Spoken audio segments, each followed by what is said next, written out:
সবার সামনে ঈশাকে হাতে নাতে ধরে উচিত শিক্ষা দিয়ে পুটি আর অভিষেকের বিয়ে সম্পূর্ণ করছে পর্ণা। হ্যাঁ বন্ধুরা, এমনটাই দেখা যাবে।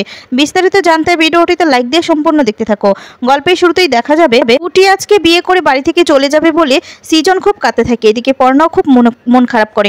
পুটি বলে, তোমরা যদি এভাবে কাঁদতে থাকো তাহলে কি করে হবে? তাহলে যে আমার চোখ দিয়েও জল পড়বে, এরপর তো সাজগোজ নষ্ট হয়ে যাবে। এদিকে দেখা যাবে অভিষেকরাও বের হতে যাচ্ছে। ঠিক তখনই দেখা যাবে অভিষেকের ভাই বলছে, বাবা আমি দাদার সাথে বের হই একই গাড়িতে, তোমরা বরং সবাইকে নিয়ে আরেক গাড়িতে আসো। আর তখনই অবির বাবা বলতে থাকে, তুই অবির সাথে একা যাবি? তখন বলে, দাদার বিয়ে আর আমি ভাই হয়ে যেতে পারবো না। দেখা যাবে অবির বাবা বলতে থাকে, আচ্ছা ছোটকেও তাহলে সাথে করে নিয়ে চল। তখন বলে, না বাবা, ও কি নেওয়া যাবে না, ও কি বলতে কি বলে ফেলবে। আর তারপরে দেখা যাবে এদিকে মা বলতে থাকে, তোর এই বেশি দরদটাই না আমার চিন্তার বিষয়। আর তখন বলে, কি আশ্চর্য মা, তুমি সবসময় এভাবে আমাকে দোষারোপ করবে কিছু না হতেই। আর তখন অবির ভাইয়ের বউ বলতে থাকে যে, হ্যাঁ ঠিকই তো, ওকে এতটুকু বিশ্বাস করতে পারছেন না, এভাবে কেন বলছে। দেখা যাবে এক পর্যায়ে অবি কি বলতে থাকে যে, আচ্ছা বাবা ঠিক আছে, ও আমার সাথেই যাক, তোমরা বরং আরেক গাড়ি দিয়ে চলে আসো, বুঝতে পেরেছো। অভিষেকরা বেরিয়ে যায়। আর এদিকে অবি তখন বলছে, আসলে অবির ভাই বাড়ি থেকেই বলে এসেছিল যে দাদার সাথে আমার পার্সোনাল কিছু কথা আছে।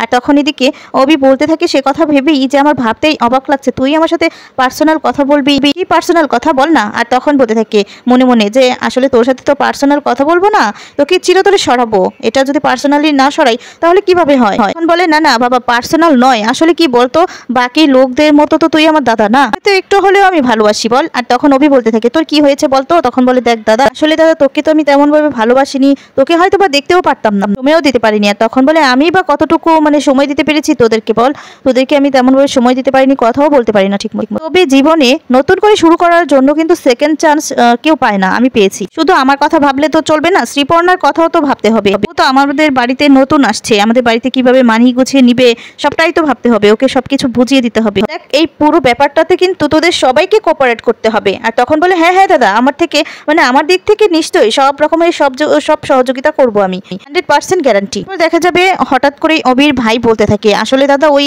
মোটাতে না একটা বাথরুম আছে, আমাকে একটু যেতে হবে, চাপ পড়েছে তো। আর তখন বলে, তুইও না পারিস বটে, আচ্ছা যা যা। এই বলে গাড়িটা থামিয়ে সেখান থেকে অবির ভাই একটা জায়গায় লুকিয়ে পড়ে। এদিকে দেখা যাবে অবি তখন তার বাবাকে ফোন করে। আর বাবাকে ফোন করলে তখন তার বাবা বলতে থাকে গাড়িটা নষ্ট হয়েছে।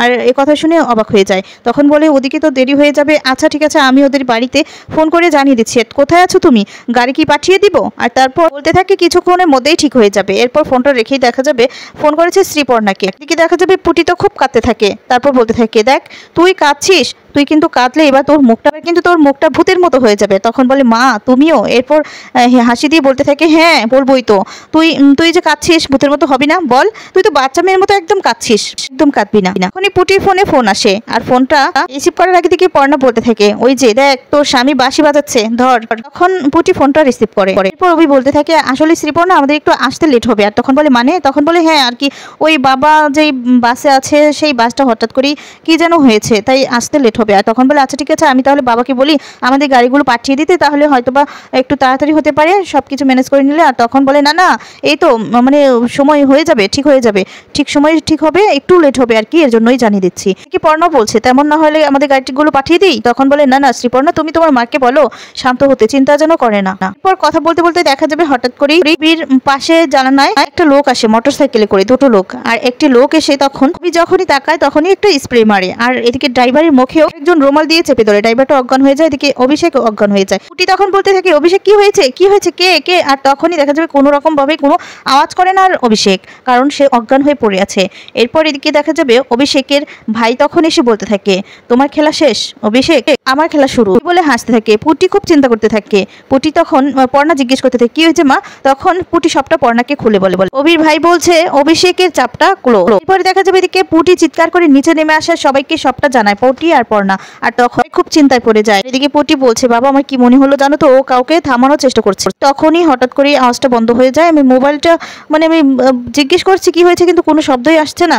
এরপর সবাই এই কথা শুনে তো চিন্তা করে। এরপর এদিকে সৃজন ফোন করতে চায়, তখন পর্ণা বারণ করে। আর কৃষ্ণা বলে যে, কিন্তু ফোন না করলে আমরা কি করে জানবো যে অভিষেকে কিছু হয়েছে কিনা, ওনারাও তো জানতে পারবেন না।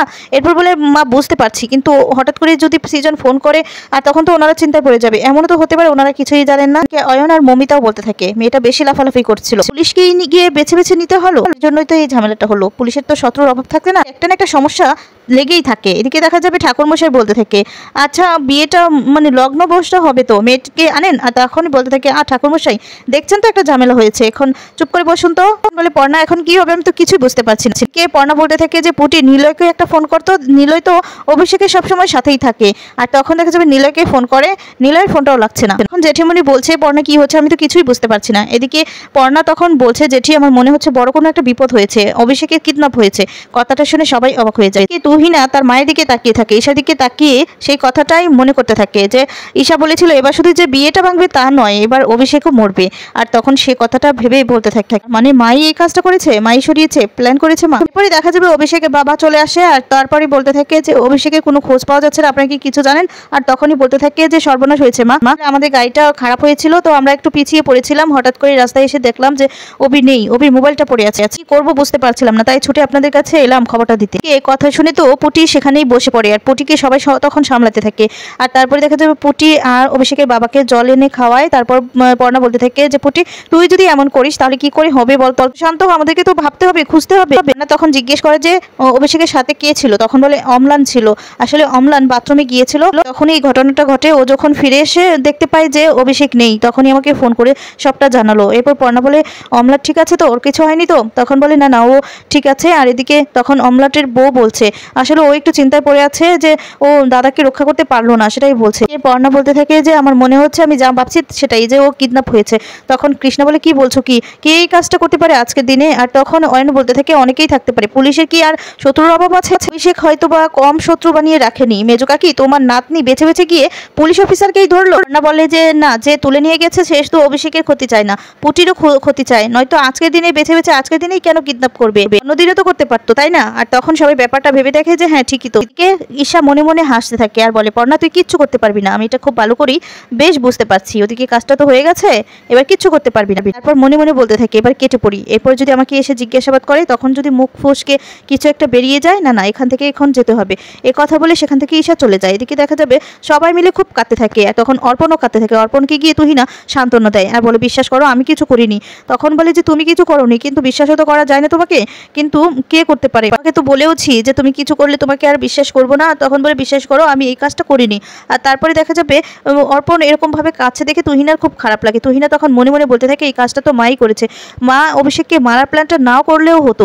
আমার জানি রাগ আছে, কিন্তু এভাবে অর্পণকে দেখলে আমার খুব কষ্ট হয়, আমার খুব কষ্ট হচ্ছে ওর জন্য। পুটিও তো খুব কাঁদতে থাকে। অর্পণ বলতে থাকে যে আমি ছেলে হিসেবে কিছু করতে পারিনি, আমি তো তোমাকে বলেছিলাম আমার সাথে ম্যাচ খায় না দিদির, কিন্তু এখন যখন একটু বুঝতে পেরেছি আমি না সবসময় সব কিছু পেয়েছি ঠিক আছে, কিন্তু দিদি সবটা সবসময় পাইনি। তারপর দিদি সবটার সাথে মানিয়ে গুছিয়ে নিতে শিখেছে আর দিদি সবসময় আমাকে মানিয়ে নিজে না পড়ে না খেয়ে সবসময় আমাকেই, যাতে আমি কোনো কিছুর অভাব না থাকি, আমাকেই দেখিয়েছে। আর আজকে কিনা দিদির খুশির দিনে এই কাজটা হলো, আমি ছেলে হিসেবে এই বাড়ির ছেলে হিসেবে কিচ্ছু করতে পারছি না, এটা মেনে নিতে পারছি না। তুই না আমার খুব কষ্ট হচ্ছে। দেখা যাবে সৃজন আর রবির বাবা দুজনে মিলে বেরিয়ে যায় খোঁজার জন্য। আর এদিকে পর্ণা মনে মনে বলতে থাকে যে অভিষেককে যেন খুঁজে পাওয়া যায়। দেখা যাবে তুহিনা তার মায়ের কাছে জানতে পারে যে কোথায় নিয়ে অভিষেককে রাখা হয়েছে।